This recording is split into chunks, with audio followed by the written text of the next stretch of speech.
This happened a few years back. I was doing long haul, mostly cross-country routes, the kind that take you through vast stretches of nothing. You know the ones, where the radio turns to static for hours, and the only sign of life is the occasional pair of headlights going the other way, miles apart. I was young, eager for the miles, the money, didn't mind the solitude, or so I thought. The route I was on took me across a long, desolate stretch of highway that ran between the borders of two large governmental territories. I don't want to say exactly where, but think big, empty spaces, lots of trees, not much else. It was notorious among drivers for being a dead zone, no signal, no towns for 100 miles either side, and prone to weird weather. Most guys tried to hit it during daylight, but schedules are schedules. Mine had me crossing it deep in the night. I remember the feeling. Utter blackness outside the sweep of my headlights. The kind of dark that feels like it's pressing in on the cab. The only sounds were the drone of the diesel engine, the hiss of the air brakes now and then, and the rhythmic thrum of the tires on asphalt. Hypnotic. Too hypnotic. I'd been driving for about 10 hours, with a short break a few states back. Coffee was wearing off. The dashboard lights were a dull green glow, comforting in a way, but also making the darkness outside seem even more absolute. My eyelids felt like they had lead weights attached. You fight it, you know. Slap your face, roll down the window for a blast of cold air, crank up whatever music you can find that hasn't dissolved into static. I was doing all of that. It must have been around 2 or 3 a.m. I was in that weird state where you're not quite asleep, but not fully awake either. Like your brain is running on low power mode. The white lines on the road were starting to blur together, stretching and warping. Standard fatigue stuff. I remember blinking hard, trying to refocus. That's when I saw it. Or thought I saw it. Just a flicker at the edge of my headlights, on the right shoulder of the road. Small, low to the ground. For a split second, I registered a shape, vaguely human-like, and then it was gone, swallowed by the darkness as I passed. My first thought, deer, or a coyote, common enough, but it hadn't moved like an animal. It had been upright. My brain, sluggish as it was, tried to process it. Too small for an adult, too still for an animal startled by a rig. Then the logical part, the part that was still trying to keep me safe on the road, chimed in. You're tired. Seeing things happens. And I almost accepted that. I really did. Shook my head, took a swig of lukewarm water from the bottle beside me, kept my eyes glued to the road ahead. The image, though, it kind of stuck. A small, upright shape, like a child. No way, I told myself. Out here, middle of nowhere, middle of the night. Impossible. Kids don't just wander around on interterritorial highways at 3 a.m. It had to be a trick of the light, a bush, my eyes playing games. I've seen weirder things born of exhaustion.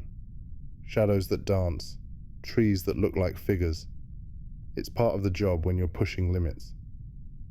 I drove on for maybe another 30 seconds, the image fading, my rational mind starting to win. Just a figment. Then, I glanced at my passenger side mirror. Habit. Always checking. And my blood went cold. Not just cold. It felt like it turned to slush. There, illuminated faintly by the red glow of my trailer lights receding into the distance, was the reflection of a small figure, standing, on the shoulder of the road, exactly where I'd thought I'd seen something. It wasn't a bush. It wasn't a shadow.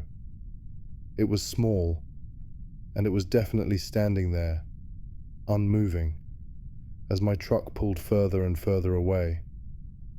My heart started hammering against my ribs. This wasn't fatigue. This was real. There was someone, something, back there, and it looked tiny. Every instinct screamed at me. Danger. Wrong. Keep going. But another voice, the one that makes us human, I suppose, whispered something else. A kid? Alone out here? What if they're hurt? Lost? I fought with myself for a few seconds that stretched into an eternity. The image in the mirror was getting smaller, fainter. If I didn't act now, they'd be lost to the darkness again. God, the thought of leaving a child out there, if that's what it was. Against my better judgment, against that primal urge to just floor it, I made a decision. I slowed the rig, the air brakes hissing like angry snakes, pulled over to the shoulder, the truck groaning in protest, put on my hazards, their rhythmic flashing cutting into the oppressive blackness. Then, I did what you're never supposed to do with a full trailer on a narrow shoulder. I started to reverse, slowly, carefully, my eyes flicking between the mirrors, trying to keep the trailer straight, trying to relocate that tiny figure. The crunch of gravel under the tires sounded unnaturally loud. It took a minute, maybe two, but it felt like an hour. The red glow of my taillights eventually washed over the spot again. And there it was. A kid. I stopped the truck so my cab was roughly alongside them, maybe 10 feet away. Switched on the high beams, hoping to get a better look, and also to make myself clearly visible as just a truck, not something else. The kid was small, really small. I'd guess maybe 6, 7 years old. Hard to tell in the glare. They were just standing there, on the very edge of the gravel shoulder, right where the trees began. The woods pressed in close on this stretch of road. Tall, dark pines and dense undergrowth that looked like a solid black wall just beyond the reach of my lights. The kid wasn't looking at me. They were facing sort of parallel to the road, just walking, slowly, like they were on a stroll, completely oblivious to the massive 18-wheeler that had just pulled up beside them, engine rumbling, lights blazing. They were wearing what looked like pajamas, thin, light-colored pajamas, in the chill of the night. No coat, no shoes that I could see. My mind reeled. This was wrong. So many levels of wrong. I killed the engine. The sudden silence was almost deafening, amplifying the crickets, the rustle of leaves in the woods from a breeze I couldn't feel in the cab. My heart was still thumping, a weird mix of fear and adrenaline, and a dawning sense of responsibility. I rolled down the window. The night air hit me, cold and damp, carrying the scent of pine and wet earth. "Hey!" I called out. My voice sounded hoarse, too loud in the quiet. "Hey, kid!" No response. They just kept walking, one small bare foot in front of the other, at a pace that was taking them absolutely nowhere fast. Their head was down slightly. I couldn't see their face properly. "Kid, are you okay?" I tried again, louder this time. Slowly, so slowly, the kids stopped. They didn't turn their head fully, just sort of angled it a fraction, enough that I could see a pale sliver of cheek in the spill of my headlights. Still not looking at me. Still ignoring the multi-ton machine idling beside them. A prickle of unease ran down my spine. Not the normal kind of unease. This was deeper, colder. Animals act weird sometimes, but kids... A lost kid should be scared, relieved, something. This one was... nothing. "What are you doing out here all alone?" I asked, trying to keep my voice calm, friendly. like you're supposed to with a scared kid, even though this one didn't seem scared at all. It's the middle of the night. Silence. Just the sound of their bare feet scuffing softly on the gravel as they took another step, then another. As if my presence was a minor inconvenience, a background noise they were choosing to ignore. This wasn't right. My internal alarm bells were clanging louder now. My hand hovered near the gear stick. Part of me wanted to slam it into drive and get the hell out of there. But the image of this tiny child, alone, possibly in shock. I couldn't just leave. Could I? Where are your parents? I pushed, my voice a bit sharper than I intended. Are you lost? Finally, the kids stopped walking completely. They turned their head, just a little more. Still not looking directly at my cab, more towards the front of my truck, into the glare of the headlights. I could see their face a bit better now. Pale, featureless in the harsh light, like a porcelain doll. Small dark smudges that might have been eyes. No expression. None. Not fear, not sadness, not relief. Just blank. An unreadable slate. Then, a voice. Small. Thin. Like the rustle of dry leaves. Lost. Just that one word. It hung in the air between us. Relief washed over me, quickly followed by a fresh wave of concern. Okay, lost. That's something I can deal with. Okay, kid. Lost is okay. We can fix lost. Where do you live? Where were you going? The kid finally, slowly, turned their head fully towards my cab. Towards me. I still couldn't make out much detail in their face. The angle, the light, something was obscuring it, keeping it in a sort of shadowy vagueness despite the headlights. But I could feel their gaze. It wasn't like a normal kid's look. There was a weight to it, an intensity that was deeply unsettling for such a small form. Home, the kid said, that same thin, reedy voice. Trying to get home. Right, home. Where is home? I asked, leaning forward a bit, trying to project reassurance. Is it near here? Did you wander off from a campsite? A car? There were no campsites for miles, no broken down cars on the shoulder. I knew that. The kid didn't answer that question directly. Instead, they took a small step towards the truck, then another. My hand tensed on the door handle, ready to open it, to offer... what? A ride? Shelter? I didn't know. It's cold out here, I said, stating the obvious. You should get in. We can get you warm, and I can call for help when we get to a spot with a signal. My CB was useless, just static. My phone had shown no service for the last hour. The kid stopped about 5 feet from my passenger door, still in that pale, thin, pajama-like outfit, barefoot on the sharp gravel. They should be shivering, crying. They were doing neither. Can you help me? The kid asked. The voice was still small, but there was a different inflection to it now. Less flat. A hint of something else. Pleading, maybe? Yeah, of course I can help you, I said. That's why I stopped. Where are your parents? How did you get here? The kid tilted their head. A jerky, unnatural little movement. They're waiting. At home. Okay. And where's home? Which direction? I gestured vaguely up and down the empty highway. The kid didn't point down the road.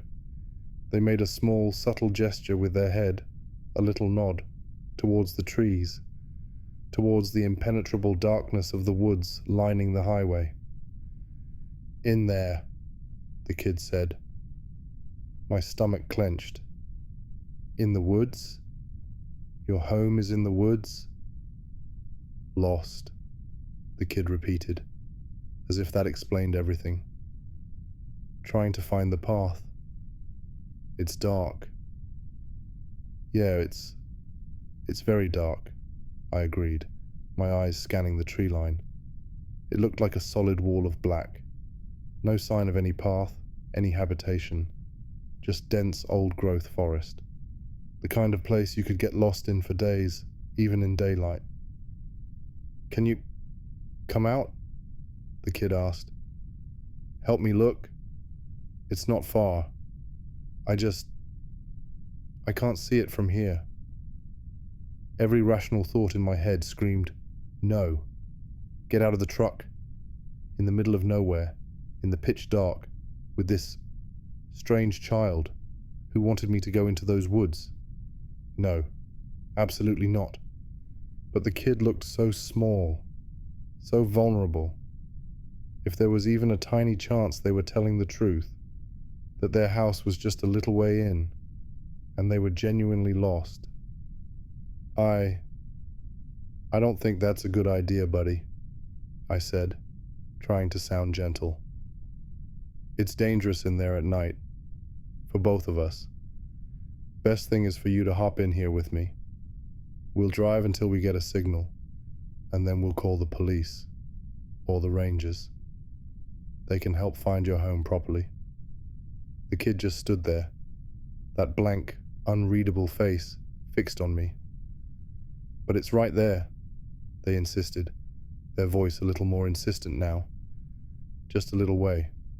I can almost see it.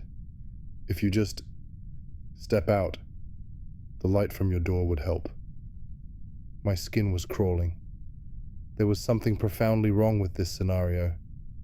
The way they were trying to coax me out. The lack of normal emotional response. The pajamas. The bare feet. The woods. I looked closer at the kid, trying to pierce that strange vagueness around their features. My headlights were bright, but it was like they absorbed the light rather than reflected it. Their eyes. I still couldn't really see their eyes. Just dark hollows. I really think you should get in the truck, I said, my voice firmer now. It's warmer in here. We can figure it out together. The kid took another step closer. They were almost at my running board now. Please, they said. That reedy voice again. My leg hurts. I can't walk much further. If you could just help me a little. Just to the path. My internal conflict was raging. My trucker instincts, honed by years of seeing weird stuff and hearing weirder stories at truck stops, were blaring warnings. But the human part, the part that saw a child in distress, was still there, still arguing. I was tired. So damn tired. Maybe I wasn't thinking straight. Maybe this was all some bizarre misunderstanding. I squinted, trying to see past the kid, towards the tree line they'd indicated. Was there a faint trail I was missing? A flicker of light deep in the woods? Nothing. Just blackness. Solid, unyielding blackness. And then I saw it. It wasn't something I saw clearly at first. It was more like an anomaly. A disturbance in the darkness behind the kid. The kid was standing with their back mostly to the woods, facing my truck. Behind them, the darkness of the forest was absolute. Or it should have been. But there was something connected to them. Something that stretched from the small of their back, from under the thin pajama top, and disappeared into the deeper shadows of the trees. At first, I thought it was a trick of the light, a weird shadow cast by my headlights, hitting them at an odd angle. Maybe a rope they were dragging, a piece of clothing snagged on a branch. I leaned forward, trying to get a clearer view. The kid was still talking, their voice a low, persistent murmur. It's not far. Please, just help me. I'm so cold. but I wasn't really listening to the words anymore. I was focused on that thing behind them. It wasn't a rope. It wasn't a shadow. It was a tube. A long, dark, thick tube. It seemed to emerge directly from the kid's lower back, impossibly, seamlessly. It was dark matte, like a strip of the night itself given form, and it snaked away from the child, maybe 10, 15 feet, before disappearing into the inky blackness between two thick pine trunks. It wasn't rigid. It seemed to have a slight, almost imperceptible flexibility, like a massive, sluggish umbilical cord made of shadow. It didn't reflect any light from my headlamps. It just absorbed it. My breath hitched in my throat. My blood, which had been cold before, now felt like it had frozen solid. This wasn't just wrong. This was impossible, unnatural. The kid was still trying to coax me. "Are you going to help me? It's just there. You're so close." My voice, when I finally found it, was barely a whisper. I couldn't take my eyes off that appendage. "Kid, what is that? Behind you." The kid flinched. Not a big movement, just a tiny, almost imperceptible tightening of their small frame. Their head, which had been tilted pleadingly, straightened. The blankness on their face seemed to solidify. "What's what?" they asked, their voice suddenly devoid of that pleading tone. It was flat again, colder. That thing," I stammered, pointing with a shaking finger. "Coming out of your back, going into the woods. What is that?" The kid didn't turn to look. They didn't need to. Their gaze, those dark, unseen eyes, bored into me. "It's nothing," they said. The voice was still small, but it had a new edge to it. A hardness. "You're seeing things. You're tired." They were using my own earlier rationalization against me. "No," I said, my voice gaining a tremor of conviction born of sheer terror. "No, I'm not. I see it. It's right there. It's connected to you." The kid was silent for a long moment. The only sound was the thumping of my own heart, so loud I was sure they could hear it. The crickets had stopped. The wind seemed to die down. An unnatural stillness fell over the scene. Then the kid's face began to change. It wasn't a dramatic movie monster transformation. It was far more subtle and far more terrifying. The blankness didn't leave, but it sharpened. The pale skin seemed to tighten over the bones. The areas where the eyes were, those dark smudges, seemed to deepen, to become more shadowed, more intense, and a flicker of something ancient and utterly alien passed across their features. It wasn't human anger. It was something older, colder, and infinitely more patient, now strained to its limit. The air in my cab suddenly felt thick, heavy, hard to breathe. "Just come out of the truck," the kid said, and the voice, oh God, the voice. It wasn't the small, reedy voice of a child anymore. It was deeper, resonant, with a strange, grating undertone, like stones grinding together. It was coming from that small frame, but it was impossibly large, impossibly old. It vibrated in my chest. "Come out. Now." The command was absolute. My hand, which had been hovering near the gear stick, now gripped it like a lifeline. My other hand fumbled for the ignition key, which I'd stupidly left in. "What are you?" I choked out, staring at the monstrous thing playing dress-up in a child's form, at the dark, pulsating tube that was its anchor to the shadows. The kid's head tilted again, that jerky, unnatural movement. The expression on its face, if you could call it that, was one of pure, unadulterated annoyance, contempt, like I was a particularly stupid insect it had failed to swat. And then it spoke, in that same terrible, resonant, grinding voice.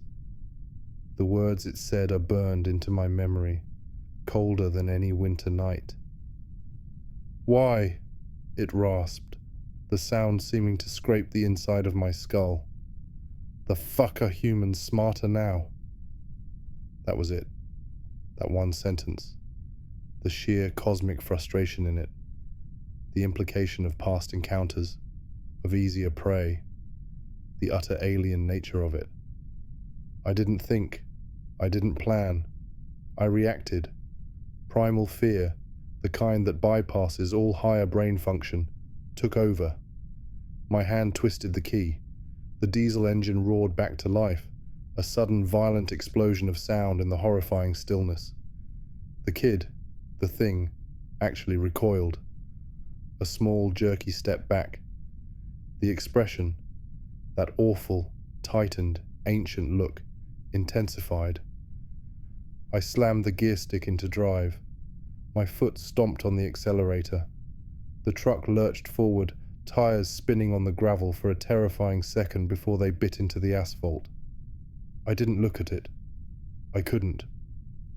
I stared straight ahead, my knuckles white on the steering wheel, the whole cab vibrating around me.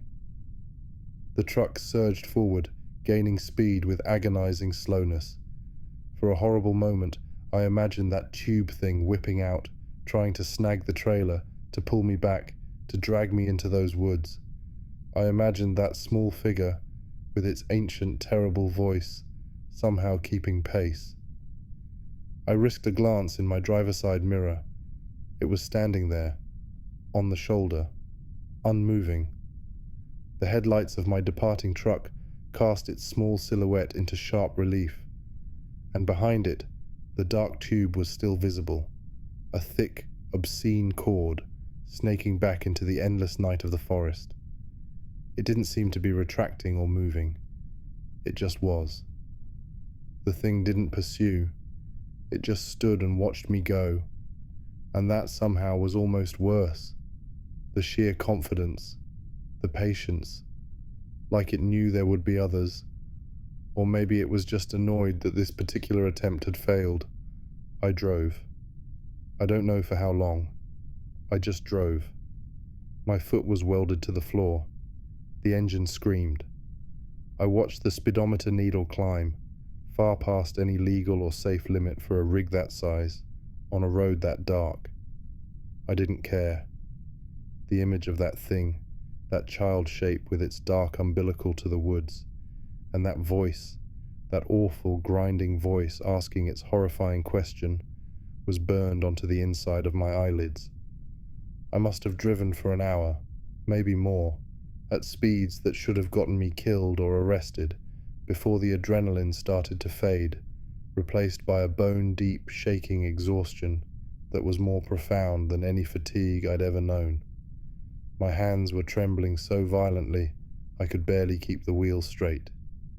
Tears were streaming down my face, not from sadness, but from sheer, unadulterated terror and relief. When the first hint of dawn started to grey the eastern sky, and my phone finally beeped, indicating a single bar of service, I pulled over at the first wide spot I could find. I practically fell out of the cab, vomiting onto the gravel until there was nothing left but dry heaves. I sat there on the cold ground, shaking, for a long time, watching the sun come up, trying to convince myself that it had been a dream, a hallucination brought on by exhaustion.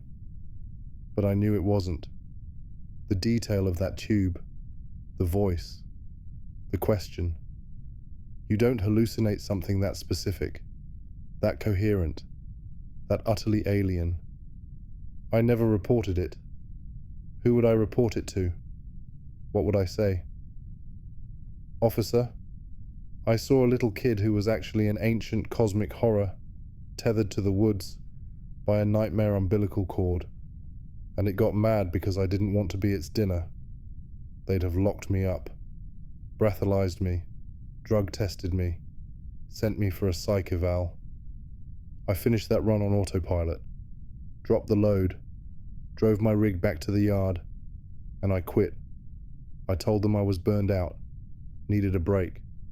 They tried to convince me to stay, offered me different routes, more pay. I just couldn't. Every time I closed my eyes, I saw that kid, that tube, those woods. Every dark road felt like a trap. I found a local job, something that keeps me home at night.